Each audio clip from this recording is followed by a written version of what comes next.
بسم اللہ الرحمن الرحیم۔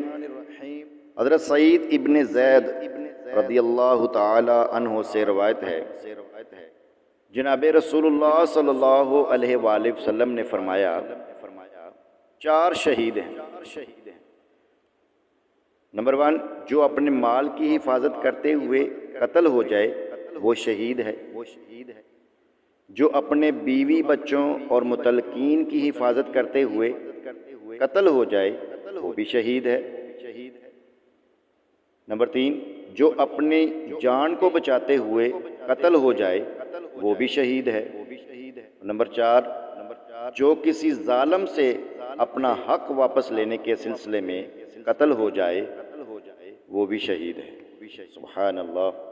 تو محترم پیارے ناظرین، اس ویڈیو کو دوسرے مسلمان بھائیوں تک زیادہ سے زیادہ شیئر کریں اور میرے چینل کو سبسکرائب کریں اور بیل آئیکن پر ضرور کلک کریں تاکہ میری آنے والی ہر نئی ویڈیو کا نوٹیفیکیشن بہت جلد آپ کو مل سکے۔ شکریہ۔